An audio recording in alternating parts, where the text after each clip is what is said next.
Bonjour et bienvenue sur le podcast des néo-vidéo marketeurs. Ce podcast s'adresse essentiellement aux chefs d'entreprise, micro-entrepreneurs, freelance, indépendants, coachs, consultants. Et si toi aussi tu souhaites développer ton business grâce au marketing vidéo, ce podcast est fait pour toi et il n'y a qu'un seul maître mot, sois unique, pense différemment. Alors, bienvenue à ce live consacré à l'utilisation de ChatGPT, ou ChatGPT en français, dans le marketing où nous allons explorer avec Frédéric les avantages et les défis de l'utilisation de cette technologie de pointe pour améliorer l'engagement et la satisfaction des clients, parce qu'in fine, évidemment, c'est ça qui nous intéresse. Et donc, j'ai le plaisir de recevoir aujourd'hui Frédéric Canvet, qui est un expert du marketing digital, pour discuter de l'impact de ChatGPT sur les stratégies marketing, sur la création de contenu et bien plus encore. Pour la petite histoire, rapidement, Frédéric Canvet, mais il va peut-être nous dire d'autres choses et compléter cette présentation. C'est un expert, donc en tous les cas que moi j'apprécie énormément, un expert du marketing. Il est le fondateur, pour ceux qui ne le savent pas, du blog conseilmarketing.com, qui existe depuis une paire d'années maintenant. Et il est également co-auteur de ce livre, le Growth Hacking. Voilà, enfin, moi j'ai l'ancienne version, parce qu'il y a une nouvelle version, une nouvelle édition du moins qui a été rééditée là récemment. Et donc, ce live, l'idée c'est qu'il soit informatif et inspirant, notamment pour vous, qui cherchez à innover dans votre approche marketing et à tirer parti de toute la puissance et de tout le potentiel de l'intelligence artificielle. Alors, je vous invite, comme je l'ai dit en introduction juste avant, en off, à noter vos questions dans le chat. À la fin de ce live, on prendra quelques minutes, et Frédéric notamment, pour répondre à toutes vos questions, autant que possible évidemment, parce que l'idée, c'est de ne pas faire quelque chose qui soit trop long dans le format. Et donc, sans plus tarder, j'accueille Frédéric. Frédéric, aujourd'hui, nous allons parler de ChatGPT dans le marketing. Ouais, tout à fait. En fait, lorsqu'on a échangé ensemble et tu m'as dit, tiens, faudrait qu'on fasse un petit live en 2023. Et c'est vrai que moi, je t'ai dit, il y a vraiment une solution, un outil qui m'a vraiment foutu une claque au sens virtuel du terme. C'était le ChatGPT, puisque tu sais, j'ai écrit plusieurs bouquins, le Gros Hacking, mais également un bouquin qui s'appelle Réussir son projet de chatbot. Je l'ai écrit en 2018 ou 2019 de mémoire. Et c'est vrai qu'à l'époque, je comparais les bots à un enfant de 6 ans. C'est-à-dire que tu lui expliques les choses et si tu sors un petit peu des règles, ça marche pas. Si tu l'expliques pas vraiment pas à pas ce qu'il faut faire ou si tu utilises des mots différents, il comprendra pas. Et c'est vrai qu'avec le ChatGPT, on est vraiment passé d'un niveau et on arrive pour moi au niveau en fait d'un adulte de 18 ans. C'est quelqu'un qui connaît pas mal de choses, qui est capable de répondre à beaucoup de questions, pas de manière très profonde, mais il a une bonne culture générale et il est capable de parler de multiples sujets. Par contre, comme quelqu'un de 18 ans, il n'a donc pas cette expertise métier, il ne connaît pas les bonnes pratiques, il ne connaît pas la partie concrète des choses et parfois il peut un peu se mélanger les pinceaux. Et donc pour moi, tu vois, le ChatGPT, c'est vraiment comme ça. C'est comme si vous accueilliez dans votre entreprise un stagiaire et sauf que ce stagiaire, il est entre guillemets gratuit et il peut tout simplement vous aider à débroussailler pas mal de choses et même à faire des choses à forte valeur ajoutée au niveau de votre entreprise. Là, on va se concentrer aujourd'hui, tu me le dis, sur la partie marketing, sur la partie création de contenu, etc., réseaux sociaux. Mais c'est vrai que ChatGPT, au niveau du développement informatique, ça fait aussi une grosse différence. Par exemple, moi, je travaille chez Locan en plus de conseilmarketing.com là. Et tout simplement, ça m'arrive que parfois on a des petits scripts et il n'y a pas longtemps, on m'a livré un script et il y avait un bug dessus, le développeur n'était pas là et donc j'ai dit que c'est un script pour faire apparaître un chatbot sur un site web, il y a une erreur, il y a un truc, mais comment faire? Puis j'ai copié-collé le code et j'ai dit au ChatGPT, est-ce que tu peux essayer de me trouver l'erreur dans le code? Et bam, il m'a trouvé l'erreur et il me l'a corrigé et ça marchait super bien. Et c'est là que tu te dis, waouh, ça fait vraiment une grosse différence. Et là, je discutais avec un autre développeur il n'y a pas longtemps et il me disait que finalement, ça ne va pas remplacer un développeur, mais ça te permet d'un petit peu d'accélérer le développement. Après, le code n'est pas forcément génial, etc., mais ça fait une petite différence. Mais bon, voilà, ça c'est pour la partie informatique qu'on ne va pas développer plus, mais tu vas voir qu'il y a plein d'usages. Alors, Alors pour justement, vous... tiens, Ouais, Fred, je t'interromps 2 petites secondes. Justement, ce qui serait intéressant, tu vois, en introduction de ce live, c'est que tu nous expliques, nous rappelles du moins ce qu'est ChatGPT pour ceux qui ouais. maîtrisent pas trop encore le sujet, et justement comment il peut être utilisé dans le marketing. Et voilà, quels sont, c'est quoi les avantages en fait aujourd'hui d'utiliser ChatGPT pour son marketing au niveau de son entreprise, hein? Ouais. Alors, en fait, c'est simple. Le chat GPT, il faut vraiment se dire que c'est comme si on avait donné à manger à un robot, mais tous les bouquins de la Terre. Et là, on lui a mis en veux-tu, en voilà. Donc, en fait, il a une base de connaissances qui est vachement énorme. Et quand on va lui poser une question, il va aller interroger cette base de connaissances et il va rechercher dans tous ces trucs. Il va dire, ah, il m'a posé une question comme ça. Ah, bah, ça doit être ce truc-là. Et donc, il va prendre deux, trois trucs qui font à peu près, qui sont à peu près sur cette thématique-là et il va les rassembler pour en faire une synthèse. Et c'est pour ça que le chat GPT est super puissant, parce qu'il a avalé énormément d'informations sur énormément de sujets, et parfois même des sujets quand même assez précis, assez pointu. Par exemple, moi j'avais été étonné la première fois quand je lui dis mais quels sont les principaux indicateurs de performance d'un centre de contact? Et là il te dit ben, c'est ça, ça, ça, ça, ça, ça, ça. L'autre point important, c'est que le chat GPT n'est pas uniquement un outil qui va te permettre d'aller faire une requête et d'avoir une réponse. Un petit peu comme quand tu cherches dans Wikipédia et tu as une réponse derrière. Et il est capable en fait de discuter, il est capable de faire évoluer en fait la demande. C'est-à-dire que tu peux très bien lui demander, ben, dis-moi un petit peu quels sont les 10 avantages de mettre en place par exemple un logiciel de CRM et il va dire ben, les 10 avantages c'est ça, tac, tac, tac, tac. Puis après tu peux affiner ton prompt. Enfin, le prompt en fait c'est la demande que tu vas faire. C'est pour ça qu'on parle de requête ou de prompt. Et en fait, tu vas affiner ta demande et le bot, en fait, va le garder en mémoire. Tu dis, bah, tiens, dans ces 10 bonnes réponses-là, est-ce que tu peux m'affiner la réponse numéro 2 en me donnant un texte beaucoup plus complet avec un exemple et ceci, cela. Et bien entendu, en 300 mots, en 500 mots, 800 mots, etc., etc. Tu peux lui demander après de réinterpréter les choses parce qu'en fait, il a cette capacité à réinventer du texte et à réécrire du texte d'une autre manière. Tu peux lui dire, bah, tiens, ce texte-là, est-ce que tu peux, par exemple, me le réécrire à la méthode AIDA, à la méthode Papa, etc., etc. Et donc, en fait, il va te réécrire de manière plus ou moins correcte, hein, bien sûr, le texte. Donc, voilà, il faut vraiment retenir que le chat GPT, c'est ça, on lui a donné à manger des dizaines d'encyclopédies et il a tout lu ça et il est capable de vous répondre après sur ces sujets-là. Alors, les sujets sont quand même assez larges, mais il y a quand même un défaut. Enfin, il y en a plusieurs défauts d'ailleurs au chat GPT, je dirais. Mais au moins, il y a un ou deux défauts, c'est que le chat GPT, en fait, bon, il ne sait pas de quoi il parle et il y a des imprécisions. Par exemple, si, tiens, je vais si on fait une capture à écran, si je partage mon écran, je vais peut-être aller interroger Vas-y, le chat GPT vas-y, et vas-y, vas-y, vas-y. je vais lui dire, bah, tiens, qui est Frédéric Canevet? Ou voilà, tiens, je vais faire un petit partage écran. Ouais, Voilà. moi, je l'ai fait d'ailleurs sur toi. C'est drôle parce que moi, il m'a dit que tu avais travaillé dans la fabrique du net. Voilà, exactement.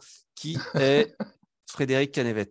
Et en fait, il va dire des choses qui sont plutôt vraies, mais en fait, comme je disais, il rassemble des choses, en fait. Il va aller chercher des choses à droite, à gauche.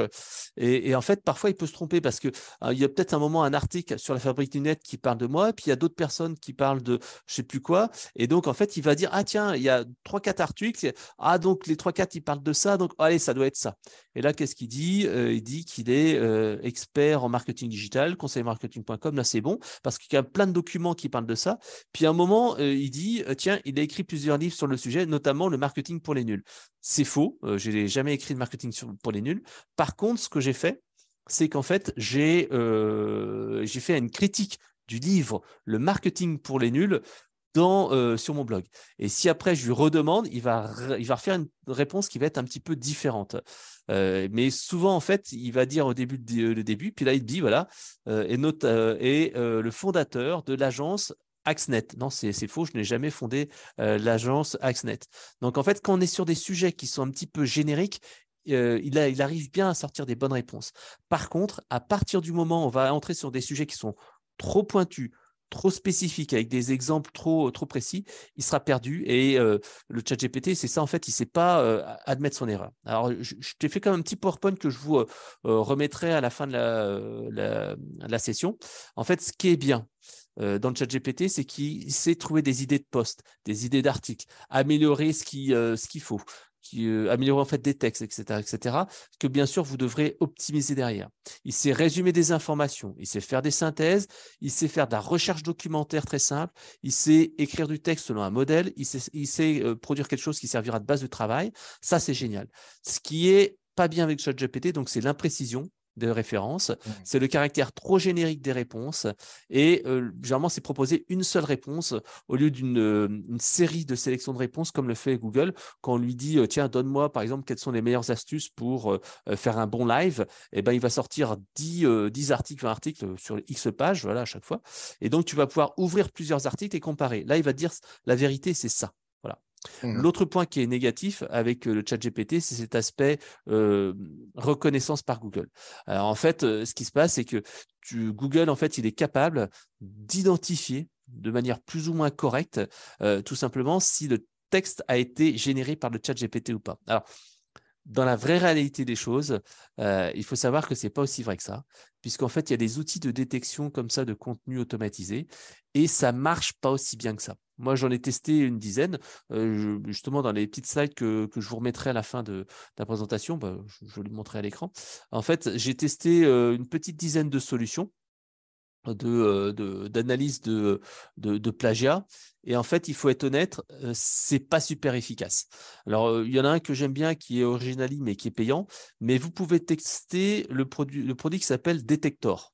Detector, en fait, va permettre en fait, de vérifier si un contenu a été ou pas réalisé par le ChatGPT ou toutes sortes d'outils génératifs. Par exemple, ici, tu vois, je me suis amusé tout à l'heure à générer un petit article. Tiens, on va lui faire avaler ça. Frédéric est un auteur, je ne sais pas quoi, là. On va lui demander d'analyser et on va voir au moins 600 caractères. Il n'y en a pas assez pour lui. Alors, je vais lui prendre ici un article un peu plus important. On va voir s'il y en a assez. Donc, en fait, on va pouvoir copier ça et demander à l'outil, tiens, est-ce que c'est un truc copié ou pas? Tac, 270. Est-ce que ça va aller? Reçu. Alors, sur la base de notre analyse, votre texte a été très probablement écrit par un humain, ce qui est faux, parce qu'en fait, ce texte-là, en fait, c'est certes moi à la base qu'il est écrit, mais en fait, il y a la moitié de ce texte-là qui vient en fait du ChatGPT. Donc, en fait, c'est pas tout à fait vrai. Voilà. Donc, il faut vraiment faire attention à ces outils de détection de l'IA. Ce n'est pas si efficace que ça. Néanmoins, il faut retenir que lorsque l'on va générer du texte avec le ChatGPT, on ne peut pas le copier-coller comme ça directement sur son site web. Moi, je recommande toujours de réécrire une partie. Voilà. Mais on peut quand même réutiliser ce texte-là. Et des fois, comme je le disais, le ChatGPT, Google ne sait pas repérer ces textes automatisés. Donc, voilà, la bonne pratique, c'est de réécrire. Voilà. De toute façon, ouais, il faut le réécrire parce que c'est bien aussi de mettre sa patte quand même, parce que c'est vrai que si d'un coup on change de style d'écriture, enfin déjà même par rapport à notre audience, ça fait bizarre, quoi. Et puis même j'ai constaté qu'au niveau de certaines expressions qu'il va utiliser, ouais, c'est des expressions qui sont pas très, comment dirais-je, correctes. Enfin, on sent que derrière il y a un outil Alors, c'est robotisé, du si je puis dire. correct, mais en fait, moi, je le vois. Quand je fais une publication LinkedIn et que je regarde, en fait, dans mon flux d'actualité, il y a certaines publications que j'identifie comme étant automatisables parce que tu as une patte, tu as un style qui est un petit peu trop corporate, c'est un petit peu trop lisse. Alors, je te donnerai un exemple. Voilà. Alors, je me suis amusé hier soir pendant que on était un petit peu en train de discuter sur le webinaire. Je me suis dit, tiens, est-ce que tu peux me créer un article polémique? Alors, en fait, ce que j'ai fait, c'est qu'en fait, au départ, je voulais en fait montrer comment on pouvait générer du contenu comment on pouvait créer des contenus entre guillemets viraux avec le ChatGPT. Donc en fait, il y a un truc qui est simple. Tu vas lui dire ici, OK, donne-moi 10 idées de publication. Alors, attends, je ne partage pas mon écran. Ouais, partage ton écran, ouais. Comme ça va être plus simple. En fait, je vais lui dire, donne-moi 10 idées de publication LinkedIn virales et polémiques sur l'usage de LinkedIn. Voilà. Donc, en fait, je vais demander au ChatGPT de… Alors, voilà, il apparaît ici. Ah, c'est parce qu'en fait, je n'ai pas mal. Voilà. Donne-moi 10 idées de publication LinkedIn virales et polémiques. Parce que là, en fait, le but, c'est d'aller chercher un petit peu la discussion sur LinkedIn. Et là, en fait, il va te dire, voilà, il y a une dizaine, alors là, il ne veut pas beaucoup de polémiques. Cependant, voici quelques sujets qui peuvent intéresser. C'est une histoire personnelle, donner des conseils sur la manière de mieux gérer sa productivité, partager des astuces, etc. Bon, est-ce qu'il y a des sujets à discussion et on peut lui demander comme ça des sujets à débat. Et moi, en fait, je lui ai dit, quels sont les sujets à débat dans le monde de la relation client? Et donc, en fait, voilà, il m'avait dit, il y a des sujets qui sont intéressants, c'est est-ce que le chatbot, voilà, c'était pourquoi les chatbots ne remplaceront jamais une véritable interaction humaine avec les clients. Donc, il m'avait dit, OK, il y a cette thématique-là. Je lui ai dit, OK, très bien, ChatGPT, est-ce que tu peux m'écrire une publication LinkedIn sur la publication pourquoi les chatbots ne remplaceront jamais une véritable interaction avec des clients? Et là, en fait, il me crée en fait la publication qui est les chatbots ne remplaceront jamais une véritable interaction humaine avec des clients. Les chatbots sont de plus en plus populaires dans le monde, mais est-ce qu'ils peuvent vraiment remplacer une interaction humaine? Et là, il dit la réponse est non, et voici pourquoi. Tout d'abord, les chatbots font ci, ensuite les chatbots font ça. Le problème en fait de cette publication, c'est qu'en fait, elle est toujours un petit peu trop lisse, elle est un peu trop polissée, il n'y a pas assez en fait d'émotion. Donc, qu'est-ce qu'il faut faire? Moi, ce que je fais, c'est que généralement, je vais revoir cette publication. Je vais tout simplement en fait lui donner un caractère conversationnel, je vais donner des exemples et je vais améliorer mon expertise. Alors, là, je vous mettrai, si vous voulez, dans le chat la publication. Mais qu'est-ce que ça donne? On transforme cette publication qui est un petit peu molle, qui est un petit peu corporate, en une discussion. La discussion, c'est le sujet initial, c'était pourquoi les chatbots ne remplaceront jamais une véritable interaction humaine. Ça, c'est du top-down. Donc, on est vraiment dans quelque chose qui n'est pas conversationnel. Et on pose la question, à votre avis, les bots, chatbots, machin, vont remplacer quel pourcentage des interactions actuellement gérées par les agents? D'ici 5 ans, selon vous, est-ce que ça va être plutôt 5, 10, 20, 30, 40, 50%? Voilà. De mon point de vue, on devrait arriver à 20 à 30%. Parce que ceci, cela. Et donc ça, c'est moi qui l'ai fait. Toute cette partie conversationnelle, c'est moi. Et là, après, je rajoute un truc. En effet, un bot peut faire ceci, mais il n'y a pas de valeur ajoutée. Car on voit rapidement les limites du bot. Et là, en fait, grosso modo, ce texte-là, on va dire que 50 à 60% de ce texte-là vient du chat GPT, jusque-là. Moi, j'ai rajouté des emojis. Et ensuite, je crois qu'ici, je crois que ça va être la moitié de cette phrase, elle doit être de moi. Et là, en fait, ici, hop, je le dis maintenant, laissez-moi votre avis dans le commentaire. Donc, l'image aussi, là, j'ai généré avec Midjourney. Et on voit en fait que c'est une publication qui a moyennement marché. Il n'y a que 1300 interactions, mais je l'ai fait à 1h du matin ou 1h30 du matin. Oui, il était C'était un petit tard. peu tard. Mais n'empêche qu'il y a eu du like, il y a eu du Mais oui, commentaire, et c'est il y a ça eu qui de est intéressant, l'interaction. c'est que malgré l'heure à laquelle tu as publié ce post, ouais, c'est quand même assez impressionnant de voir l'audience, enfin, Ouais, le nombre de… mais ce qui est intéressant de se dire, c'est qu'il y a plein de gens sur LinkedIn, par exemple, qui n'arrivent pas en fait à trouver le temps pour publier un contenu. Ils n'arrivent pas Ouais, à trouver des sujets. Ils n'arrivent pas à rédiger un texte. Là, ce qui est clé, c'est que même quelqu'un qui est en panne d'inspiration peut trouver des idées de publication, mais vraiment intéressantes. Moi, tu vois, par exemple, là, hier soir, il y a le chat GPT qui m'a trouvé des idées. Alors, je lui ai dit, voilà, je ne sais plus ce qu'il m'avait trouvé comme idée, mais je les ai mis ici dans mon Trello parce que je les trouvais vachement intéressantes, vachement pertinentes. Si je reviens sur mon… Ah, voilà, là, je ne montre plus l'écran. Mais si je reviens sur les idées qu'il m'avait données pour créer des publications un petit peu à valeur ajoutée, là, voilà, je lui avais dit… donne-moi 10. Alors, je vais repartager mon écran, hein, comme ça tu vas le voir, et comme ça vous pourrez reprendre le prompt si vous voulez. Donne-moi 10 idées de publication LinkedIn qui peuvent faire de la polémique à propos de la relation client et de l'expérience client. Et là, il m'a dit, voilà les 10 idées. Et voilà, la première que j'ai prise, c'est vraiment ça, hein. Pourquoi les chatbots ne remplaceront jamais une véritable interaction avec les clients? Autre chose, les clients ont-ils vraiment toujours raison? Ça, c'est une bonne idée. L'expérience client est-elle plus importante que le produit en lui-même? Très bonne idée. Et en fait, rien ne nous empêche. Hop, voilà, je vais le remettre parce que je ne sais plus où je l'ai mis dans mon Trello ou dans mon Notion parce que j'utilise les deux. Hop, ici, vous ajoutez ces idées-là, tac, et vous les reprenez pour plus tard. Après, le principe, c'est exactement ce que je vous ai montré il y a 2 secondes et demie. On va reprendre en fait le chat GPT.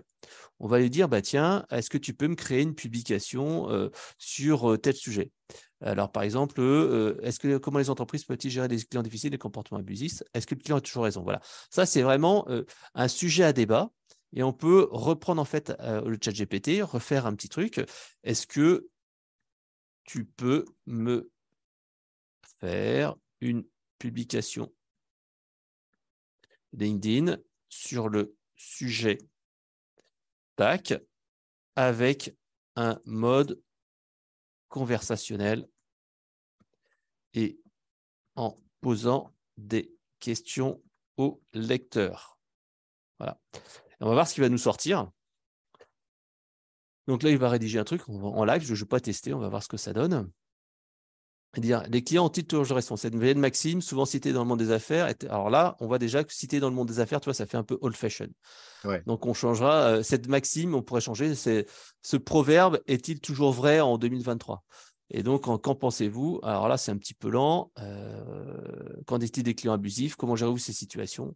Voilà. Donc, en fait, voilà, il y a un petit travail à faire. On voit que ce n'est pas encore génial, mais on peut affiner ce travail-là.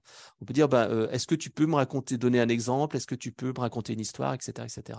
Donc là, c'est des choses qu'on peut faire et qui permettent en fait d'aller créer plus facilement un contenu. C'est l'angoisse de la page blanche qu'ont tous les créateurs de contenu qui peuvent être aidés et optimisés. Alors, comme je le disais, le but, ce n'est pas du copier-coller de ce truc-là, mais de prendre les bonnes idées, les adapter. Et je vous donnerai en fait un exemple concret que j'ai fait il n'y a pas longtemps en fait avec un de mes collègues. En fait, vous savez comme moi, les commerciaux, ils n'ont jamais le temps en fait de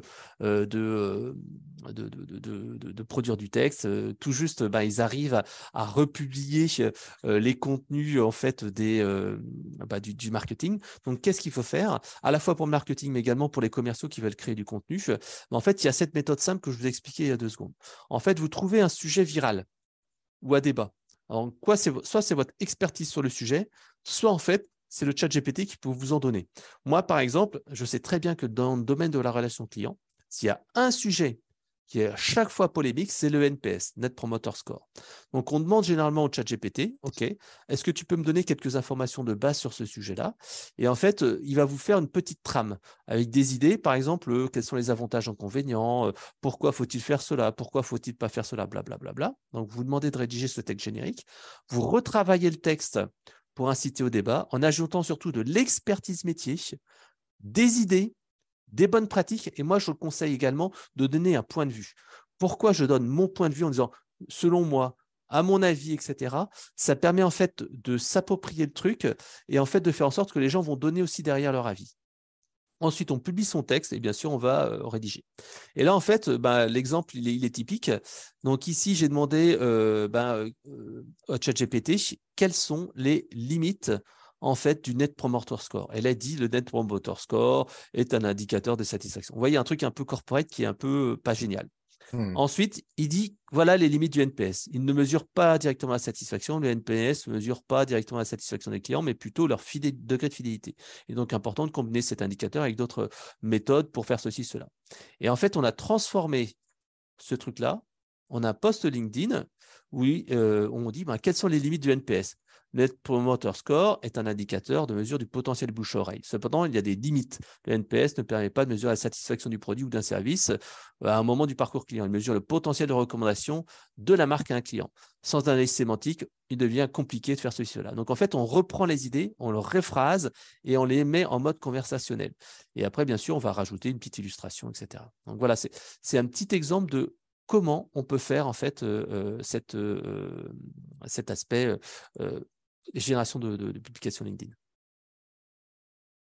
Alors, je crois qu'il y a une ou deux questions. Ouais, Ouais, ouais, on va peut-être pas attendre la fin du, du live justement pour répondre à certaines questions, parce que moi, il y a des choses que je trouve qui t'interpelle. intéressantes.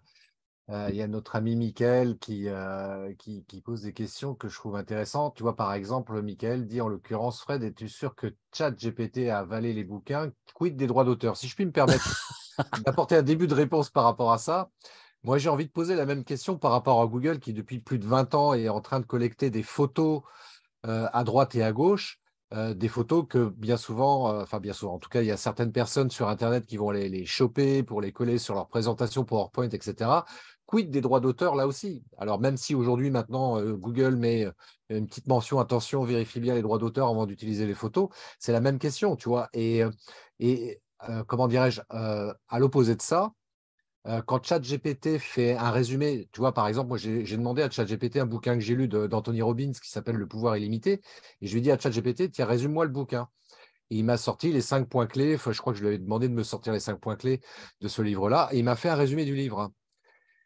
Est-ce qu'on doit parler des droits d'auteur? Parce que je veux dire, avec ou sans ChatGPT, moi-même, j'aurais pu le faire, hein. Ça m'a fait juste gagner, entre guillemets, du temps par rapport à ça. Mais il n'y a pas forcément de notion de droit d'auteur à ce niveau-là. Donc, ceci dit, la question mérite d'être posée, hein. Attention, Ouais. hein, je ne dis pas que. Ben, en fait, c'est vrai que tu n'as pas de droit d'auteur et tu n'as pas de référence. Et ce que disait dans les commentaires une personne, c'est est-ce qu'on a les sources? Eh ben non, on n'a pas les sources. Non. Et c'est ça, c'est un vrai problème. Alors, Ouais. je te montre un autre exemple.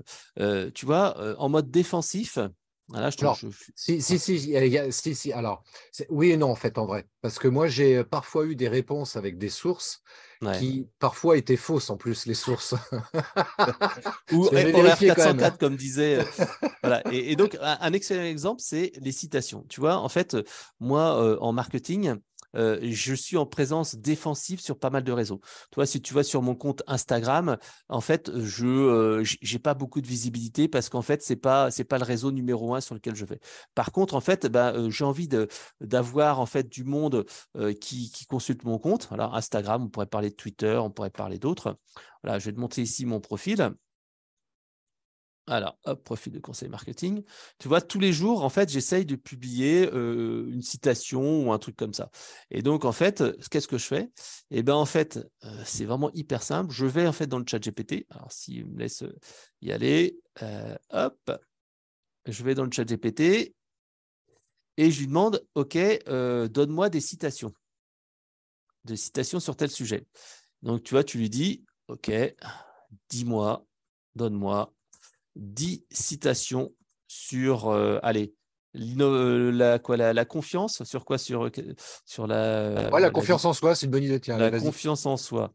En soi, avec une phrase maximum, il faut l'auteur à la fin. Avec l'auteur à la fin. Avec l'auteur à la fin. Voilà. Donc, il va sortir ces citations. Le problème, c'est que ces citations, en fait, sont pas sourcées. Elles sont pas forcément vraies. Et Ouais. c'est pas forcément très, très fiable. Par exemple, on va voir ici, tiens, celle-là, au moins, on la verra. Si je tape dans Google l'assurance est le plus beau bijou que la femme peut porter, on va voir si c'est une vraie citation de Coco Chanel. On dirait pas. Hop. Chanel, je crois que c'est comme ça. Alors, l'assurance est le plus beau bijou que peut porter une femme. Voilà. Alors, le plus beau bijou, alors je ne sais pas si c'est la même chose. Non, je ne pense pas. En fait, là, il a sorti une citation qui ne semble pas être réelle. Et pourtant, ça peut servir comme ça un petit peu à illustrer son propos sur quelques réseaux. Donc, en fait, moi, si je me disais, tiens, ce que je vais faire, hop, si je veux pas m'embêter et me dire, tiens, je vais créer un contenu simplement, je vais aller sur Canva. Alors, bien sûr, là, je le fais à la mano, mais tu peux très bien dire à ChatGPT, extrais-moi ces citations séparées par une virgule, un point virgule au format Excel, et ensuite les envoyer dans un Google Sheets et les importer dans Canva. Là, ce que je vais faire, c'est que je vais le faire à la mano pour faire simple. Je taperai ici citation. OK. Je vais choisir un modèle de citation. Alors, allez, je vais prendre celui-ci. Alors, il est payant, mais justement, on va créer une image gratuite. Voilà, en 2 secondes. Alors, je vais personnaliser celui-ci.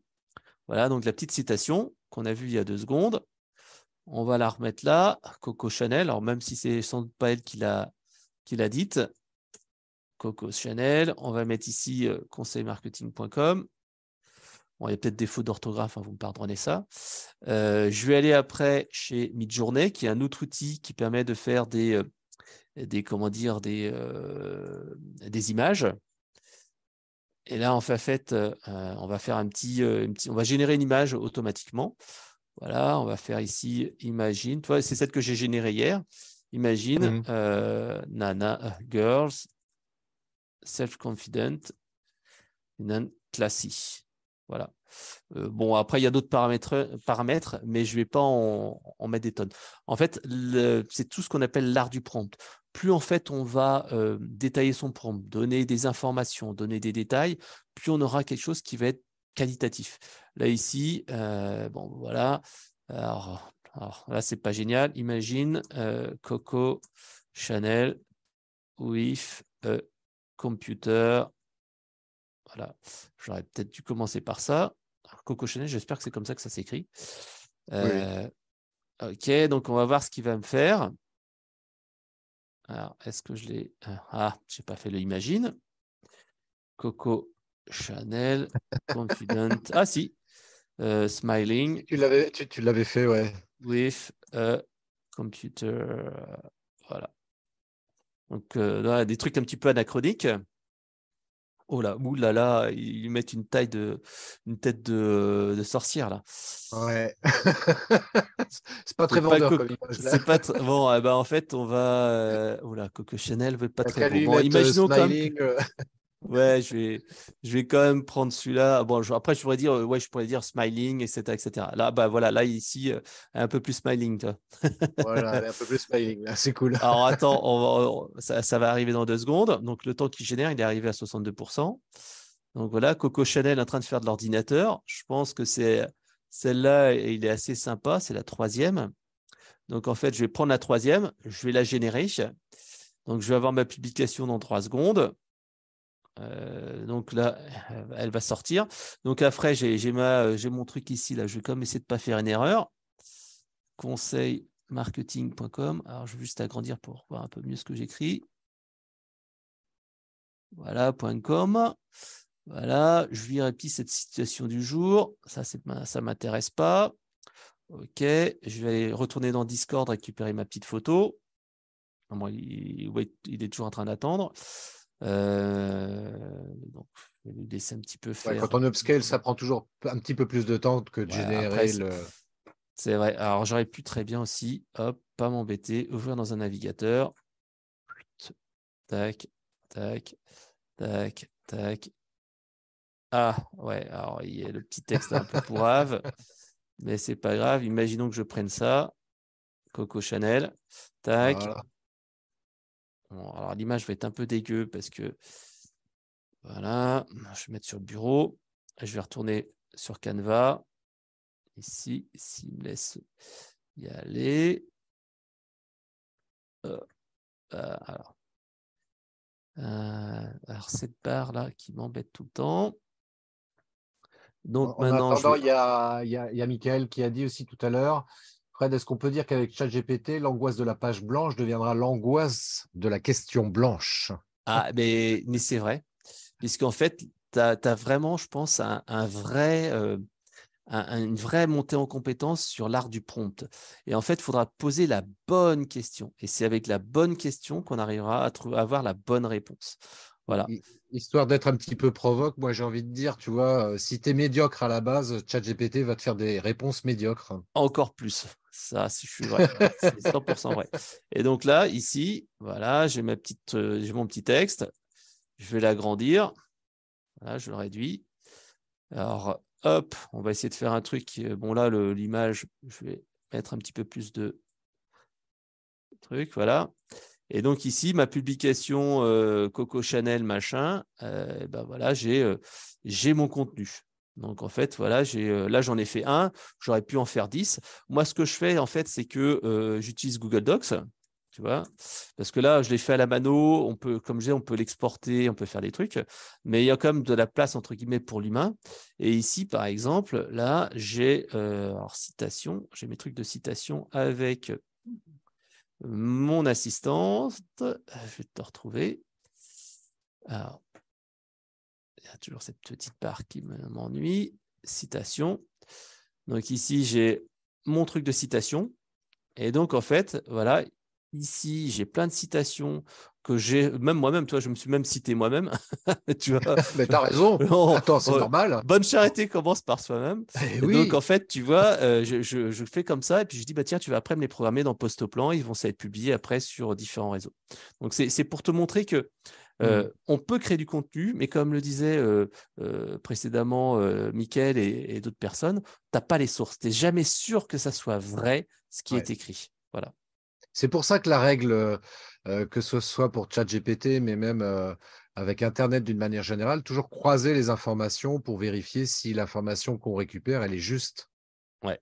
Alors, il y a une question intéressante là, qui vient de passer en fait à l'écran de Hanan, qui Anna, dit Anna, elle s'appelle. Elle a dit tout à l'heure qu'elle s'appelait Anna. Anna, ok.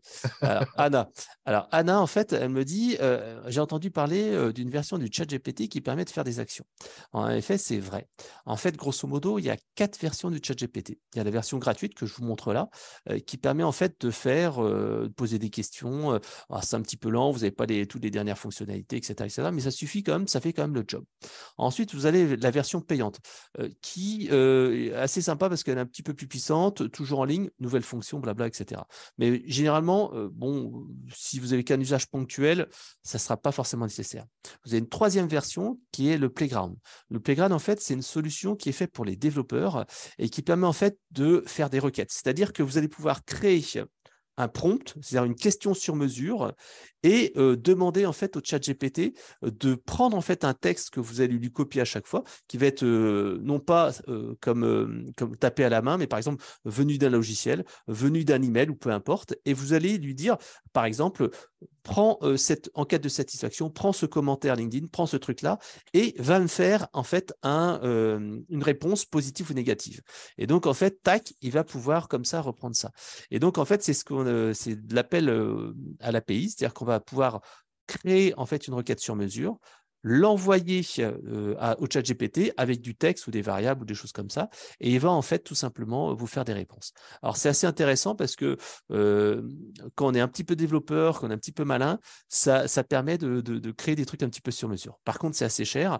Par exemple, pour résumer à peu près 1000 mots, ça vous coûte grosso modo aller dans les 1,50 €. Le dernier point, et c'est là que je vais répondre à la question à Anne, c'est tout simplement le fait qu'il y a des versions comme AutoGPT, alors que j'ai commencé à regarder, alors pour l'instant je ne suis pas encore tout à fait expert là-dessus, mais qui permettent en fait d'aller lancer des instructions. Et ça, en fait, pour moi, c'est l'étape juste après. Parce que Ouais. pour l'instant, en fait, on doit véritablement taper les choses dans sa fenêtre ChatGPT. Mais là, vraiment, avec ces versions-là, on va pouvoir passer à l'action. C'est-à-dire que tu pourras dire, tiens, fais-moi une publication sur tel truc et publie-la moi sur Twitter, LinkedIn, etc. Et le pire, tu sais, c'est que ça arrive déjà. En Ouais. fait, sur LinkedIn, je ne sais pas si tu l'as, LinkedIn, sur Twitter, je ne sais pas si tu l'as déjà vu, mais il y a certains comptes en fait où il y a marqué je n'arrive pas à répondre parce que c'est un truc polémique ou je ne sais quoi. Parce qu'en fait, c'est des gens qui ont demandé au ChatGPT de générer des réponses sur tel sujet. Ensuite, c'est exporté donc dans une base de données et ensuite c'est publié sur Twitter. Donc, grâce à ça, certaines personnes ont automatisé la création de tweets, la création de contenu. Donc, tu vois, c'est pas une utopie, ça marche déjà.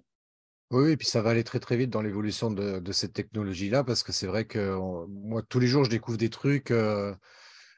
assez étonnant par rapport à l'IA et que ce soit pour générer du contenu texte, mais moi qui suis dans la vidéo, je vois des trucs de plus en plus évolués qui commencent à apparaître et ouais, c'est assez bluffant, quoi. Ouais. Alors, j'en ai parlé tout à l'heure et c'est vrai que dans le PowerPoint que j'ai préparé là pour le point, je voulais insister sur le fait qu'il faut bien préparer son prompt. En Ouais. fait, c'est là qu'on fera vraiment la différence.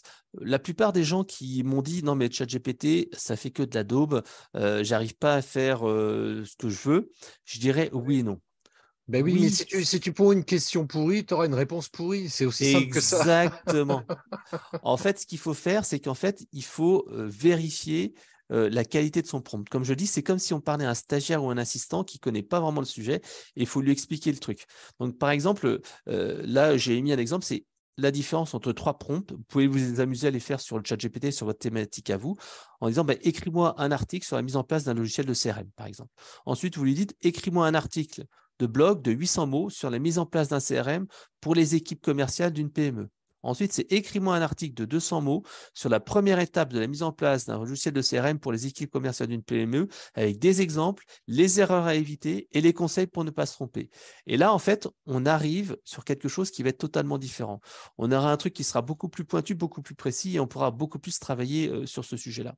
Donc, en fait, là, il y a Mathieu Cortési qui a fait un petit infographique que j'ai repris dans la présentation, c'est ce qu'ils appellent la méthode actif, hein, mais en fait, c'est se dire que comment je vais écrire un bon prompt. Lui, bah, il recommande au début de mettre une identité, agis comme un consultant en stratégie commerce.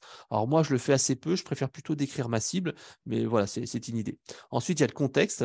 Bah, par exemple, une entreprise souhaite mettre en place un logiciel de CRM dans tel truc, donne les 5 bons conseils, des 10 bons conseils, etc. Alors, écrire dans un style professionnel, moi, je n'utilise jamais parce que je fais toujours le strict de base et après, je me réapproprie. Et surtout, lorsqu'on fait de la publication LinkedIn et des articles de blog, pour moi, c'est essentiel de ne pas être dans un style corporate. Parce qu'en fait, le style corporate, il est chiant, il est vraiment nul, etc. Donc, en fait, cet aspect-là, donne-moi ensuite, par exemple, une liste ou un texte de 800 mots, c'est quelque chose qui est important. Bah, Donc, tu vois, en marketing, par exemple, moi, je me suis amusé à faire des tests là-dessus, de lui dire justement, pour sortir du style corporate, comme tu viens de l'évoquer, je lui dis, bah, tiens, écris-moi tel truc sur tel sujet, sur le ton de Gary Vee. Alors, pour ceux qui ne connaissent pas, Gary Vaynerchuk, c'est un Américain et qui a un style très particulier ouais. quand il communique. Et c'est très drôle les réponses qu'il me fait parce que je me dis, ouais, tiens, c'est pas mal, toi. Je récupère des trucs là-dedans qui me semblent plutôt intéressants et on peut mettre ce genre de choses aussi. Ouais, ouais, bah, en fait, il faut vraiment se dire que, voilà, tu te souviens de l'image que je t'ai montrée là tout à l'heure avec Midjourney. Mhm. Ben, en fait, toi, je lui ai pas dit de faire sourire Ouais, Coco ouais. Chanel. Et là, par exemple, l'ami Coco Chanel, mais à quel âge, quoi? Elle a l'air d'une mémé, quoi. Donc, en fait, j'aurais dû dire Young, voilà, draw Coco Chanel with a computer. J'aurais dû mettre, imagine. Hop, Coco Chanel, Young Girl, Gorgeous. Gorgeous, ouais. Curvy, mais bon, elle était pas très curvy, donc Ben non, elle n'était pas voilà. très curly non plus. Ouais. Et donc, tu vois, tu vas, tout ce que tu dis pas, en fait, c'est le bot qui va l'interpréter. Et donc, en fait, il faut détailler. Et parfois, il faut vraiment faire quelque chose qui va être plutôt complet, que quelque chose qui va être moins complet. Alors, j'ai remarqué aussi, les termes négatifs, il a un petit peu de mal. Ouais. Ne mets pas ça, mets ça, mets ça. En fait, comme il y a des phrases qui sont un peu mélangées, j'ai l'impression que ça marche moins bien. Et bon, comme j'ai le persona, moi, j'essaie plutôt de lui donner un contexte. Si je suis un chef d'entreprise de 20 personnes, quels seraient les critères de choix d'un CRM? Voilà. Et Mm. ensuite, c'est continuer à poser des questions. Quand la question vous plaît pas, quand la question est pas géniale, eh ben, qu'est-ce qu'on fait? Eh ben, en fait, on va reposer une question un peu plus simple, où on va dire quelque chose qui est un peu mieux. Par exemple, ici, je ne sais pas ce qu'on avait tapé tout à l'heure. Euh, sur le truc polémique, est-ce que tu peux me le réécrire de telle manière? Voilà. Est-ce que tu peux m'écrire ce texte de telle manière ou d'une autre manière? Donc voilà, il faut vraiment essayer de retravailler et passer en mode discussion. Par exemple, tiens, on va passer moi, je les sépare à chaque fois. J'essaye de faire un new chat à chaque fois que j'ai une thématique pour les retrouver ici dedans. Euh, Là, par exemple, tu veux trouver un nom de produit. le ChatGPT peut également t'aider comme ça à faire ta créativité. Imaginons que aide-moi à trouver 20 noms de produits. Ah, il va dire, tiens, 20 noms pour une formation à l'utilisation du ChatGPT. Alors, s'il y a des fautes, ce n'est pas grave. Hein. Il y a une GPT question, en Fred, si je peux marketing. me permettre, il y a une remarque de Kirsch, je ne sais pas si c'est un garçon ou une fille, peu importe, mais je trouve que Ouais, la remarque est intéressante, du moins la question. Si je comprends bien, on reprend ce que d'autres ont déjà fait, mais est-ce une aide à la création? C'est une vraie bonne question parce qu'en vrai, déjà, de toute façon, créer quelque chose de nouveau en partant de zéro, c'est très rare, enfin, c'est anecdotique, ce genre de choses. Et quoi que l'on fasse, on est toujours inspiré d'une manière ou d'une autre par d'autres, ce qu'ils ont déjà fait. Et ce qu'on va créer, l'idée, c'est quand même de créer quelque chose avec notre signature, notre propre style aussi. ChatGPT est juste là comme un assistant pour faire brainstormer, pour apporter des idées. Et après, il ne s'agit pas de copier-coller à 100% ce que ChatGPT exactement. génère. Voilà, par exemple, tu vois, Emmanuel, ici, il m'a pardon. donné 10 noms ou 20 noms. Il y en a la plupart, c'est pourri. Par contre, chatbot et marketing, le duo gagnant. Le marketing intelligent avec le chat GPT. Alors, tu vas dire, ah, c'est pas mal ça. Est-ce Ouais. que tu peux me donner 10 idées plus créatives euh, pour ce nom en alternative? Voilà. Et c'est vrai que c'est intéressant parce que ça permet Alternative d'aborder à des ce choses nom. qu'on connaît. Je veux dire, le marketing, tu connais, enfin, mais d'avoir Voilà. d'autres façons d'aborder les choses. Bah, en fait, On tu a, discutes, tu brainstorm comme si tu étais avec c'est quelqu'un. ça. C'est vraiment du brainstorming avec un collaborateur virtuel pour le coup, mais moi, je considère que c'est vraiment du brainstorming, quoi. Ouais. Et là, par exemple, il donne quelques petites idées. Bon, le chat GPT, marketeur futé, c'est pas très bon, mais la clé d'un marketing malin, pourquoi pas. Marketing interactif avec chat GPT, révolution votre marketing. Bon, voilà. Les titres sont pas géniaux. Les titres sont nuls. Dis-moi, fais-moi plutôt 10 métaphores de titres et des titres. Alors, Va pas qu'est-ce nous le qu'on peut. vexer, dit Mickaël, Des c'est vrai. titres, des titres plus punchy. Allez, on va voir s'il arrive à comprendre. Punchy, ouais, j'ai écrit avec une faute. Ah, qu'est-ce qu'il y a alors, 10 métaphores plus accrocheurs. Ah, ok, vas-y. Votre machine à idées marketing. Ah, c'est mieux là. L'intelligence artificielle pour votre marketing. Le chat GPT, le magicien de votre marketing. Voilà, tout de C'est pas suite mal là. ça. Il y a des trucs sympas là-dedans, là, tu Voilà. vois. Donc, en fait, le truc, c'est que quand tu brainstormes sur des idées, quand tu le Ouais. fais de ton côté, en fait, tu restes un petit peu sur les mêmes choses. Là, en fait, voilà, ChatGPT, génie de la lampe de votre marketing, c'est un peu ça. C'est qu'en fait, tu discutes avec lui. Le Ouais, ouais. ChatGPT, c'est une discussion. C'est pas juste, allez, fais ça, mon gars, et tu bosses. C'est pour En ça fait, que je te disais. Ouais, En vas-y. fait, pour moi, tu vois, c'est ce que j'explique. Il faut sortir des habitudes qu'on a acquises depuis des années et des années avec Google, où on posait enfin, des questions ou des requêtes. Et là, ChatGPT, c'est totalement différent au niveau de l'approche. C'est vraiment une Ouais. discussion qu'on a avec, bon, là, avec une machine, mais c'est vraiment en mode discussion, quoi. Il faut vraiment s'imaginer qu'on est en train de discuter avec quelqu'un. Ouais, parce qu'en fait, sur Google, la technique, c'est que tu tapes un mot-clé et une fois que tu en as marre, tu n'as pas le bon résultat. Ben, qu'est-ce que tu fais? Bah, tu passes à autre chose. Tu cherches une autre quête. Là, en fait, avec le chat GPT, tu peux continuer à le titiller, à le travailler, etc. Alors, Ouais. parfois, il ne faut pas non plus se dire bah, j'ai fait le mauvais prompt. Parfois, tu dis bah non, le prompt n'est pas bon. Et ben, je refais un prompt, je refais un chat et je repars sur une nouvelle idée. Mais Ouais. voilà, c'est vraiment de se dire que il ne faut pas juste se limiter à son premier prompt et il faut discuter avec le bot parce que Mm. c'est quand même une différence entre les chatbots précédents et un chatbot de maintenant. C'est qu'en fait, il est capable de reprendre l'idée, retravailler, retravailler, retravailler. Et c'est quelque chose qu'on n'avait pas auparavant. Voilà. Alors, on a bien avancé, Fred, là. Il est Ouais. presque l'heure Alors, un petit truc de la également, soupe. tiens, il y a un petit truc assis à faire. Si vous ne connaissez pas le chat GPT, c'est de commencer par lui dire tiens, donne-moi en tant que quels sont les usages que je peux faire du chat GPT en tant que débutant, donne-moi une liste de prompts. Alors, tiens, qu'est-ce que tu voudrais qu'on donne alors, est-ce qu'il y a quelqu'un qui veut poser au chat GPT une question sur son métier? Il y a déjà Alors, une question de Michael qui demande si tu as observé un gain de productivité avec ChatGPT. Alors oui, j'ai observé un gain de productivité pour plusieurs choses. La première chose, en fait, moi, en fait, je travaille avec des callbots et des chatbots. Et dans le domaine du callbot, en fait, quand on doit entraîner le callbot à dire de différentes manières une phrase, par exemple, tu dois lui apprendre à dire, tiens, je veux ma facture. Et généralement, auparavant, bah, tu te faisais un petit peu chier à, comment dire, à dire, bah, trouver ma facture, revoir ma facture, télécharger ma facture. Là, tu peux demander au ChatGPT, donne-moi 10 manières, 20 manières Mhm. de demander ça. Tu peux également entraîner l'IA avec l'IA. C'est-à-dire que tu peux demander au chat GPT d'entraîner ton IA à comprendre des mots et à voir ce qu'il n'a pas compris, etc., etc. Au niveau en fait du marketing, j'ai fait un petit challenge. En fait, c'est simple. Alors, je vais te le montrer là ici parce que j'aime bien expérimenter les choses. Donc, moi, j'ai mon blog conseillermarketing.com et c'est clair que je ne vais pas m'amuser à mettre du contenu généré par le chat GPT dessus parce que c'est pas génial. Par contre, en fait, tu vois, j'ai un petit blog sur le marketing et le CRM en particulier. Et en fait, ce blog-là, j'ai toujours un peu de mal en fait à l'animer et j'arrive pas à créer des articles parce que j'ai pas le temps. Et donc, je me suis dit, Fred, fais-toi un petit challenge, essaye d'écrire un article tous les 2 jours grâce au chat GPT. Chose que je suis incapable de faire. Incapable de faire parce que j'ai pas le temps, j'ai déjà tout mon blog, j'ai déjà tout mon boulot et tout ça.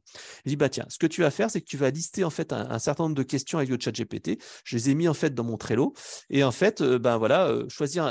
Je lui ai dit ah oui, ce que je lui ai dit de dire, c'est aussi intéressant, c'est qu'en fait le chat GPT il est aussi là pour vous aider à trouver des idées. Tu dis donne-moi des idées d'expression recherchées sur Google par les personnes Si, qui… il y a, entre-temps, juste petite parenthèse, parce qu'on va répondre à la question de Anna. Alors, ça peut passer aux oubliettes, effectivement. Donc, c'est très bien, Anna, d'avoir répété la question. On va y répondre tout de suite. La question d'Anna, je te le dis tout de suite, Fred, c'est j'ai bien entendu qu'on pouvait donner une suite d'instructions à ChatGPT. Enfin, point d'interrogation. Est-ce que j'ai bien entendu qu'on pouvait donner une suite d'instructions à ChatGPT? Oui, oui, en fait, c'est AutoGPT. J'en ai parlé très, très rapidement tout à l'heure. Donc, en fait, AutoGPT, tu peux lui donner des instructions et faire des actions. C'est vraiment Ouais. le passage juste après. Alors, pour l'instant, comme je dis, je ne l'ai pas beaucoup testé. J'ai essayé de faire des petits trucs, mais ça a un petit peu buggé. Comme je ne suis pas très bon en informatique, enfin, ce n'est pas du code non plus, hein, mais voilà. Après, si on veut faire des choses un peu plus simples, tu peux également utiliser ici, là, le Playground, c'est cette fameuse ici ce fameux outil qui permet en fait de créer en fait ici un prompt, d'aller récupérer le code. Un prompt, c'est une question, hein. Tu crées ta question et ensuite tu vas pouvoir la réutiliser et le mettre dans un logiciel en fait. Mais ça coûte cher. Là, tu vois, je te montre ma facturation. Je ne l'ai pas utilisé beaucoup parce que je trouve… Alors là, c'est le pricing. Je ne l'ai pas utilisé beaucoup parce que justement, je trouve que ça coûte assez cher. Alors, si je Mhm. peux placer ça. Manage account. Voilà. Bidding. Voilà, c'est ici. Sinon, c'est usage. Voilà. Donc, en fait, tu peux très bien, en faisant quasiment rien, dépenser 5, 10, 20, 30, 40, 50 dollars par jour, mais vraiment en faisant quelques petites infos. Donc, là, avec le Playground, c'est un bon outil pour utiliser le ChatGPT comme API et tu peux lui faire ce que tu veux. Tu peux l'intégrer dans le logiciel. Par exemple, nous, pour le logiciel Eloquent, j'ai dit à mon collègue, ben, est-ce que tu peux intégrer le ChatGPT en test? Donc, ça veut dire qu'on a un bouton. Il y a un vrai client qui envoie un email. Tu cliques un bouton en disant réponds-moi de manière positive à cet email. Il va prendre l'email du client et il va prendre son texte. Il va dire bonjour monsieur, j'ai bien compris que vous aviez un problème de tel truc. Nous avons bien pris en compte votre réponse, etc. Donc en fait, il te prend ça et te fait la question. Donc ça, c'est la première chose. Et après, comme je disais, il y a des outils comme AutoGPT qui permettent en fait, voilà, qui permettent en fait d'aller, bon, c'est du code là, alors il y a une version quelque part que l'on peut tester, alors je ne sais plus où il est, qui permet en fait d'avoir, de faire en sorte que le ChatGPT fasse des choses. Voilà. Donc, c'est des choses assez intéressantes. Mais pour revenir à notre petit sujet que je disais tout à l'heure, donc en fait, là, ici, je lui ai dit, donne-moi 10 expressions recherchées sur Google par les personnes qui veulent mettre en place un CRM, qui ont une certaine pertinence, c'est-à-dire qui ont une certaine pertinence ou un certain volume, mais qui ne sont pas trop concurrentiels. Et là, en fait, bon, voilà, c'est pas génial, parce que c'est des trucs un petit peu, comment comment dire, qui sont un petit peu trop grand public. Mais par contre, pourquoi pas, comment mesurer le succès de votre implémentation CRM? Là, c'est peut-être un truc qui va intéresser quelqu'un. Et là, parce que souvent on dit comment mesurer, comment choisir un CRM et tout ça, mais comment mesurer le succès? Ben, tu peux dire, écris-moi un article de 500 mots sur machin avec les indicateurs clés. Voilà. Et donc, en fait, là, il va rédiger un petit texte, 500 mots, 800 mots, j'en sais rien. Et donc, en fait, on va voir que ça va généralement pas être génial. Mais ça fait comme une base de travail. Et ensuite, c'est ce que je fais moi. Je prends en fait le contenu ici. Je m'amuse en fait à faire un rewriting. Et en fait, voilà, je fais quelque chose qui est à peu près, qui est un peu plus sympa.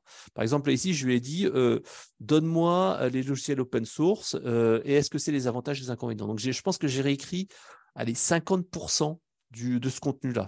Facile, 50%. Mais ça m'a servi de base de travail, de base de réflexion. Ça permet donc d'avoir pas cette angoisse de la page blanche, de ne pas avoir en fait de limites. Et tu vois, bon, alors j'ai pas respecté tout à fait ma règle parce que j'ai commencé il y a une semaine, donc 18 avril, 19 avril, 22, 24. Donc, tu vois, je commençais tout récemment.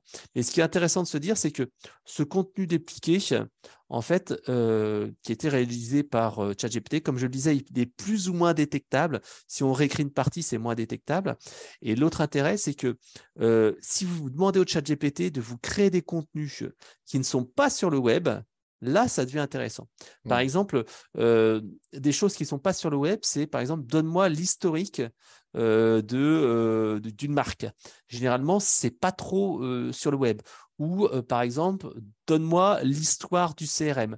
Ça, c'est des choses qui ne sont pas vraiment sur ou les origines du CRM ou des choses comme ça. C'est des choses qui ne sont pas disponibles sur Google, qui peuvent être recherchées par un petit volume de personnes. Et là, en fait, je pense que tu peux. Allez, je ne dis pas que tu peux copier-coller le truc, mais tu as moins d'efforts à faire pour réécrire le contenu parce que c'est un contenu que Google ne trouve pas ailleurs. Donc, même si c'est du contenu automatisé, il va quand même te mettre en avant. Voilà. Question d'Emmanuel. Penses-tu que l'utilisation de ChatGPT restera gratuite à court terme? Alors, la question est bien sûr est très légitime et la réponse, en fait, elle est simple, c'est non, puisqu'en fait, ça coûte hyper cher. Par exemple, j'ai lu un article il n'y a pas longtemps qui disait que pour entraîner le chat GPT sur la V4, je crois, ils avaient dépensé 100 millions de dollars. 100 millions de dollars pour faire passer la nouvelle version. Donc, je ne sais pas si tu imagines un peu le truc et le coût est important. Tu le vois là, j'ai résumé 1000 mots avec le chat GPT, ça m'a coûté $1 et quelques. Donc, en fait, ce n'est pas gratuit. Alors, en revanche, il y a des choses qui existent, c'est-à-dire que tu as des versions open source qui sont proches en fait du ChatGPT parce que le ChatGPT, ce n'est pas des technos complètement révolutionnaires, ce n'est pas nouveau. C'est l'IA génératif qui existe depuis déjà un petit moment. La seule chose qu'ils ont fait, c'est que ils ont réussi à lui faire ingurgiter plein de trucs et que finalement, c'est gratuit et simple à utiliser. Et donc, c'est ça qui a fait vraiment le truc. Mais les techniques d'IA génératif, il y en a depuis très, très longtemps. Voilà. Donc, en fait, si tu l'installes sur un serveur à toi, ça te coûtera moins cher. Mais ça nécessite quand même des grosses puissances de calcul. Par exemple, tu vois, moi, chez Eloquent, on met en place des chatbots et des callbots. Lorsqu'en fait, on veut mettre en place, par exemple, un callbot, il te faut quasiment un serveur pour gérer, je crois que c'est une centaine de transcriptions de voix en texte. Il te faut un gros serveur, mais pas un petit serveur de PC de bureau. On va dire qu'il faut l'équivalent de 4 PC de bureau pour tester un maximum de 100 conversations vocales en même temps. Il te faut aussi, quand tu reçois des appels, il faut que tu aies en plus un serveur pour gérer les conversations et tout ça. Donc, en fait, rien que toi, si tu veux faire un callbot, c'est 2 serveurs en temps réel et un serveur, ça doit coûter, allez, maintenu, etc. Ça te coûte, allez, 200 balles. Donc, tu vois, si tu veux faire un callbot pour toi qui a peu d'intelligence, qui n'est pas dans l'intelligence du chat GPT, tu as déjà pour 200 balles. Donc, à terme, pour moi, il y aura toujours des versions gratuites, un peu comme Google, parce que tu vas fonctionner avec le système de la publicité. Il y a toujours un business model, mais c'est clair que là, on ne paye pas cher quelque chose. Et dans l'avenir, puisqu'en fait, pour moi, l'avenir est dans une énergie qui va coûter cher, dans un business model qui va plutôt tourner sur la décroissance, et bien en fait, l'IA va devenir hors de prix. Et en fait, là, pour l'instant, on ne paye pas le vrai prix de l'IA, mais on payera le vrai prix de l'IA dans pas très longtemps parce que ça a un coût important en termes de serveurs. Et donc, en fait, la techno va coûter plus cher. Et je pense que l'IA, on la voit arriver partout avec de la technologie. Mais en fait, pour moi, l'évolution qui va arriver, c'est que tu auras moins de techno parce que la techno va coûter trop cher. Voilà. Ouais, c'est clair. On arrive à la fin de ce live, Fred. Est-ce qu'il y a encore une ou deux questions pour Fred? Ouais. Lâchez-vous. Et je vais vous mettre en. Alors, normalement, je vous avais mis en. Je vous mettrai en fait en lien la petite présentation que j'avais préparée avec Christophe. Alors, il y en a pour grosso modo 2-3 heures pour faire cette présentation. Mais je te la mets ici dans le chat. C'est un petit PowerPoint que j'ai réalisé avec justement ces fameux exemples de prompt, parce qu'en fait, la technique, elle est vraiment là, c'est essayer de faire le bon prompt qui va aider. Donc ici, je le mets ici dans le chat. Vous avez le PowerPoint, vous pouvez le regarder à tête reposée. Tout à l'heure, je crois qu'il y a quelqu'un qui a parlé de Midjourney, donc qui est le petit outil qui permet de générer des images.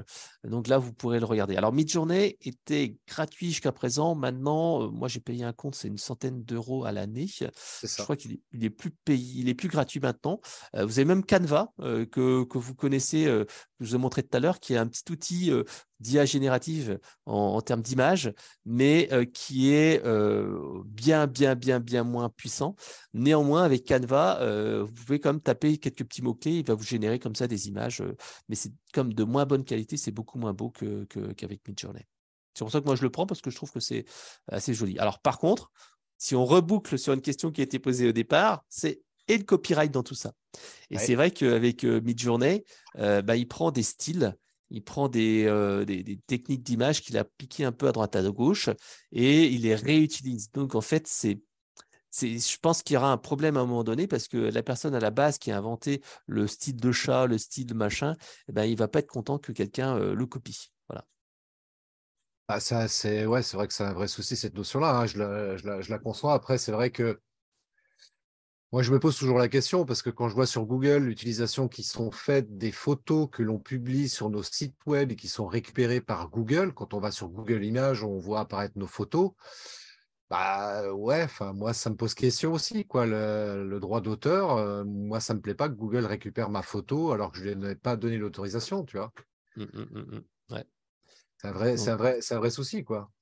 ouais, donc pareil pour les textes, il s'inspire en fait de textes existants pour créer des nouveaux textes, Ouais. mais voilà, c'est pas, c'est comme Google aussi. Google aussi fait pareil parce que si tu regardes la tendance actuelle de Google, c'est pas d'aller afficher le site web.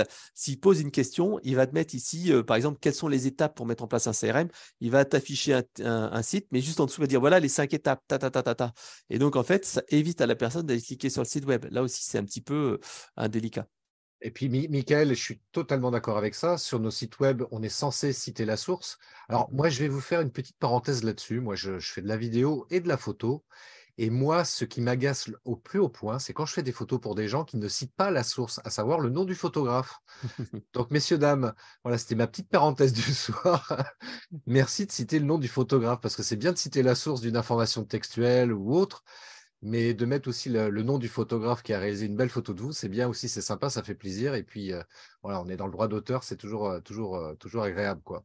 Mais, euh, mais c'est vrai qu'on est censé, là, je vois Fred, il a très bien, hein, il a cité les sources qu'il a évoquées tout au long de ce live, et c'est ce qu'on est censé faire sur Mais le site tu web, vois, mais par même exemple, les ailleurs. citations. Les citations, typiquement, c'est ça. C'est des Mm. citations, on ne sait pas si elles sont vraies.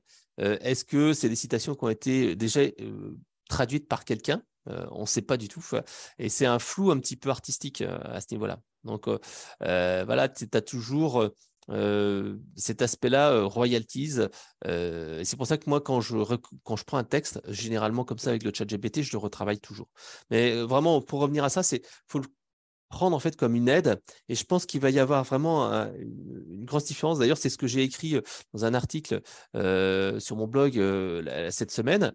C'est en fait qu'il y aura vraiment une différence entre ceux qui savent en fait faire un bon prompt et savent utiliser l'intelligence artificielle et ceux qui ne le savent pas. Là, je vous le mets ici là dans le chat. Et là-dedans, il y a d'ailleurs il doit y avoir un petit tuto pour le chat GPT. Il y a un tuto aussi pour Midjourney, je crois, de mémoire. et j'ai dû vous mettre aussi un autre tuto pour je ne sais plus quoi. Donc ici, il y a quelques petits tutos assez intéressants sur les outils d'IA. Et dernier point, c'est vrai que ce qui est intéressant, c'est par exemple aussi demander au ChatGPT de résumer une vidéo. Parce que souvent, moi, à l'époque, avant le ChatGPT, quand j'avais une vidéo, je demandais à mon assistante de faire un résumé, une transcription. Et elle mettait du temps, c'était pas très bien fait, etc. Maintenant, avec le ChatGPT, quand même, tu peux avoir un truc assez sympa qui peut être réalisé en quelques minutes, quoi. Tu lui copies-colles la transcription. Même pas en quelques minutes, en quelques secondes, j'ai découvert une extension Chrome Ouais, qui te c'est fait le Summarize. job en quelques secondes. Ouais. Alors, justement, il faut faire attention à ça. Alors, tu vois, moi, j'utilise plusieurs choses. Pour en fait faire les transcriptions de vidéos, tu as plusieurs possibilités. Alors, tiens, tu vois, j'ai mis en ligne une petite vidéo tout à l'heure, je crois. Alors, hop, elle doit être ici, là. Voilà. En fait, je vais aller à Inbound Marketing France là, avec le 13 juin prochain. Et donc ici, tu vois, tu as plusieurs possibilités pour faire une résumé de vidéo. Donc la première, c'est qu'en fait, tu vas ici dans... merci, je crois que c'est ça. Non, c'est pas ça. Ah, voilà. Tu vas dans afficher la transcription ici. Tu vas ici, là, enlever le redatage. Alors, je vais juste déplacer ça. Et là, en fait, ça, c'est la transcription qui a été faite par Google. Voilà. Tu vas ici dans le chat GPT. Alors là, le texte est un peu long, je crois que je le découpe, mais tu peux dire, est-ce que tu peux me faire une synthèse de ça? Est-ce que tu peux me faire une synthèse en 800 mots de ce texte? Tac. Voilà, donc là, je pense qu'il aura un petit peu de mal à tout faire. Ouais, il va aller trop long, c'est pas grave. Je vais lui mettre juste la moitié là. Pour le principe. Alors, ce système de limitation en taille, ouais, c'est vrai que j'en ai un paquet, il n'existe pas avec le Playground. Le Playground que je vous ai montré tout à l'heure, là, le fameux truc avec l'API, et ben, en fait, tu as nos limites. Tu peux très bien en fait, mettre ce truc-là en entier. Par contre, ça coûtera une petite fortune en coût. Alors, hop, je vais aller faire un nouveau. Voilà. Et donc là, il va me faire un petit résumé. C'est une conversation entre Frédéric et Michel. OK, bon voilà. Et il dit appeler Barn Marketing France, c'est Inbound Marketing France. Et donc, il va commencer un petit peu à me résumer la vidéo. Là, c'est la première méthode, un peu manuelle. Deuxième méthode, alors là, tu cliques sur le bouton Summarize. Donc, Summarize, c'est une extension Chrome. Et là, ce qu'il fait, c'est qu'il va connecter en fait la vidéo avec ton playground ici, que tu as là. Il va faire appel à l'API ici et il va faire une petite transcription. C'est-à-dire qu'ici, quand je vais cliquer sur le bouton, en fait, il va utiliser mon crédit et ça va me coûter 2-3 euros. Je pense, je ne sais pas combien, peut-être 1, 2, 3 euros pour vidéo là. Voilà. Donc ça peut être un petit outil, mais ça peut coûter rapidement assez cher. Voilà. Attends, c'est que. Alors, après, il y a une autre possibilité, comme je l'évoquais à l'instant, très rapidement. Il y a une extension Chrome que j'ai installée là sur Ah, c'est Chrome. une autre. Ah, je ne connaissais pas. Ouais, c'en est une autre. Là, je prends par exemple une interview de Frédéric Hanvet qui a été faite il y a 6 mois. Bon, ok, ben, je vais juste cliquer là-dessus. Et bon, j'ai mon Chrome qui me merdouille un tout petit peu. Ouais, mais quand tu es en partage d'écran, c'est vrai que c'est toujours un petit peu. Ouais, c'est toujours un peu le problème. Voilà. Et en fait, ce qu'il fait, c'est il récupère en fait la transcription complète de la vidéo. Il me bascule automatiquement sur ChatGPT. Donc là, OK. Il faut que j'active. OK. OK. OK. Alors attends, je vais le recommencer. Juste à cliquer là-dessus. Voilà, il active donc ChatGPT derrière. Et il me crée une nouvelle conversation normalement. Ça, c'est Ouais, l'effet c'est peut-être. Bonaldi. Ça marche toujours quand on le fait en réel. Et puis, Ouais, mais notre inscription available, je pense qu'il faudrait peut-être recharger la vidéo. ouais, peut-être recharger la vidéo, ouais, parce qu'il l'a peut-être pas. Ouais, t'as raison. Le seul On truc, va le c'est que laisser. tu vas être limité si tu utilises la version gratuite de ChatGPT. Ah, tu es peut-être à la version payante? Non, non, non, là, je suis dans la version gratuite, effectivement. D'accord. Alors, pourquoi il ne veut pas me l'activer? C'est pas ça que je veux faire. Bon, alors là, l'exemple, il n'est pas probant pour le coup. Alors, il y a Alain qui demande quel est le nom d'extension. Il va peut-être le tester chez lui et Ouais, ça parce que marche c'est pas. une extension, franchement, elle fonctionne, hein, normalement. Je sais pas pourquoi il bug le truc, c'est parce que peut-être que je demande trop de ressources là, au niveau d'Internet, mais peu importe. Mais c'est vraiment une extension qui est assez intéressante parce que c'est vrai que plutôt que de se taper une vidéo, même si c'est pas Ah très ouais. long, tu vois, par exemple, ça peut être 15 minutes, mais 15 minutes, voilà, ça, c'est toujours 15 minutes. Là, en quelques secondes, il va te retranscrire intégralement et bizarrement, tu vois, il n'y a plus cette limitation comme on vient de le voir là au travers de l'exemple que tu as fait. Il n'y a plus cette limitation de texte.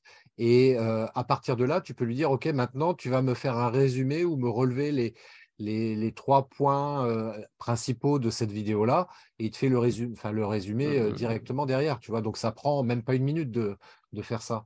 Ouais, c'est un vrai gain de temps pour les vidéos, les interviews et tout ça. Et je trouve que la qualité est finalement pas mal. Même quand Ouais. tu as une transcription Google qui est moyenne, il t'arrive à sortir des trucs bien. Alors, tiens, je vais te montrer un exemple. Tiens, comme ça, je vais te le montrer en vrai. Et c'est pour te montrer encore une fois l'utilité et la différence entre ceux qui sauront faire du prompt et ceux qui ne sauront pas le faire. Ce week-end, en fait, je me suis dit, bah, tiens, Fred, tu vas animer un peu ton compte sur les réseaux sociaux en faisant du contenu, mais cheap, mais sans perdre de temps. Alors, ce que j'ai fait, ici, tu vois, hop, je ne me suis pas fait chier. J'ai vu 2, 3 vidéos intéressantes que j'ai vues chez France Culture. Et en fait, sur France Culture, il y avait un truc il y a 2 vidéos qui étaient intéressantes. La première, c'était une vidéo YouTube. Pourquoi dans les maisons d'édition, il y a si peu de couleurs? Et c'est vrai que la vidéo, elle dure allez, je sais pas, 5 minutes, 4 minutes. Et j'ai dit avec, je crois que j'ai fait avec Summarize ou je l'ai fait avec le chat GPT. Et hop, ce que j'ai fait, j'ai dit, voilà, donne-moi la réponse, le résumé de ce truc-là. Et il m'a fait, ça c'est du copier-coller, tu vois ici la différence, le bullet point, ça c'est du chat GPT. Et il m'a fait ça, tac, le résumé. Juste après le lendemain, idem, exactement la même chose. Hmm. L'historique des guides Hachette, enfin des guides de touristes. Bon, alors ça n'a pas fait un carton, c'était un dimanche, en plus, je ne sais plus comment je l'ai fait. Là, ici, c'était quoi? C'était 2000, ouais, c'est moyen, quoi. C'est un petit truc moyen. Mais bon, tu vois, je l'ai dû le faire, ouais, il était minuit, un truc comme ça, le soir, en train de m'amuser. Mais en fait, ça a permis comme ça d'animer un compte sur les réseaux sociaux avec des résultats qui sont pas dégueux, quoi. 2500, c'est une publication moyenne, quoi. Mais voilà, ça m'a pris, j'ai vu la vidéo, j'ai changé le titre, j'ai pris la transcript, comme j'ai regardé la vidéo, je voyais un petit peu ce que c'était. Paf, je l'ai Ah, publié, c'est fait. Donc, tu vois, il y a plus de raison de se dire, j'arrive pas à publier sur les réseaux sociaux. Est-ce est-ce que que Fred Fred dort? Ben, il dort pas beaucoup, mais il devrait dormir plus souvent. C'est ce que me dit ma femme. C'est ce que dit mon docteur aussi. Il faut que je dorme plus. Bah écoute, c'est excellent. Alors j'en profite pour ceux comment dirais-je, qui sont restés jusqu'au bout. Fred m'a dit, écoute, tu peux faire un cadeau auprès des gens qui se sont inscrits. Alors, bien sûr, ceux qui regarderont le replay pourront y avoir accès également. Fred, je le rappelle, a coécrit ce livre sur le gross marketing et il a fait une formation, il a mis en ligne une formation sur le gross marketing pour faire croître votre croissance sur le web. Donc, cette formation en ligne, normalement, elle coûte 50 euros. Et exceptionnellement, Fred, bon, ça a été une longue négociation. Oh là là. C'est une longue négociation qui a duré 2 minutes. Et Fred m'a permis donc d'avoir cette formation avec 50% de remise. Donc, c'est à 25 euros. Donc, je vous invite vraiment à saisir l'opportunité de développer vos compétences concernant le gros marketing pour développer justement votre croissance sur le web. Je vous ai mis le lien là dans le chat. Je le remettrai dans la description de la vidéo que je mettrai en ligne en replay. Donc, faites-vous plaisir. C'est cadeau, c'est offert. Et vraiment, Ah, c'est pas cadeau. il y a quand même 50% cadeau quand même. Ah ouais, ouais. Ah Bon, bah voilà, oui, si jamais attends. vous êtes intéressé, justement, le petit PowerPoint que je vous ai mis là, je suis en train de le faire en tant que module. Ouais. de la formation. Donc, en fait, là, vous avez la version synthétisée un peu dans tous les sens.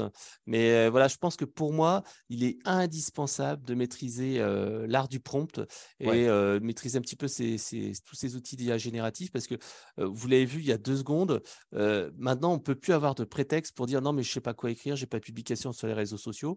On peut très bien regarder une vidéo YouTube, demander au ChatGPT de faire un résumé et faire un truc sympa. On peut lui demander, tiens, donne-moi 10 idées de publications originales, intéressantes sur tel sujet. Il va vous donner des trucs. Tiens, aide-moi à écrire ce sujet-là. Mets-la moi en mode plutôt conversationnel, etc., etc.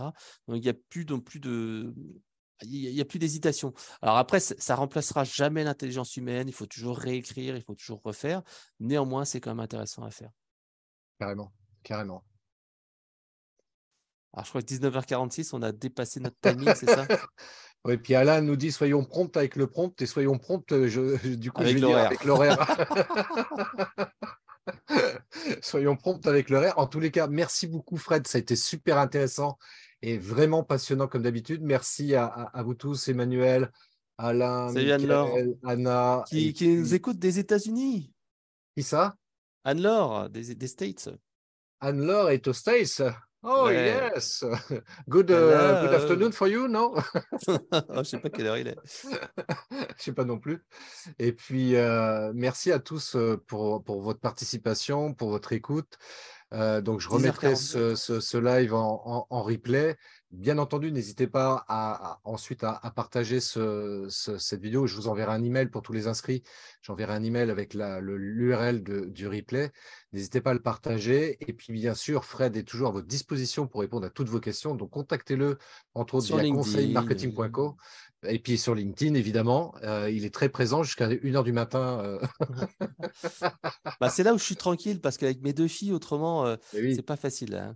Mais oui, quand on a des enfants, effectivement, c'est pas forcément simple, donc on travaille le soir.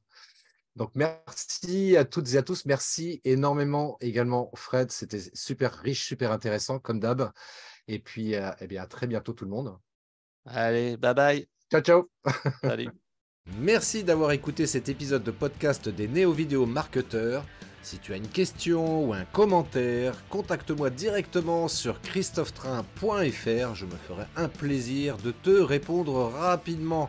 Et si tu m'écoutes via Apple Podcast, eh bien n'hésite pas également à me laisser un avis 5 étoiles et un commentaire, ça me fera plaisir. Je te souhaite une très très belle journée et je te donne rendez-vous pour un nouvel épisode très très bientôt. Ciao.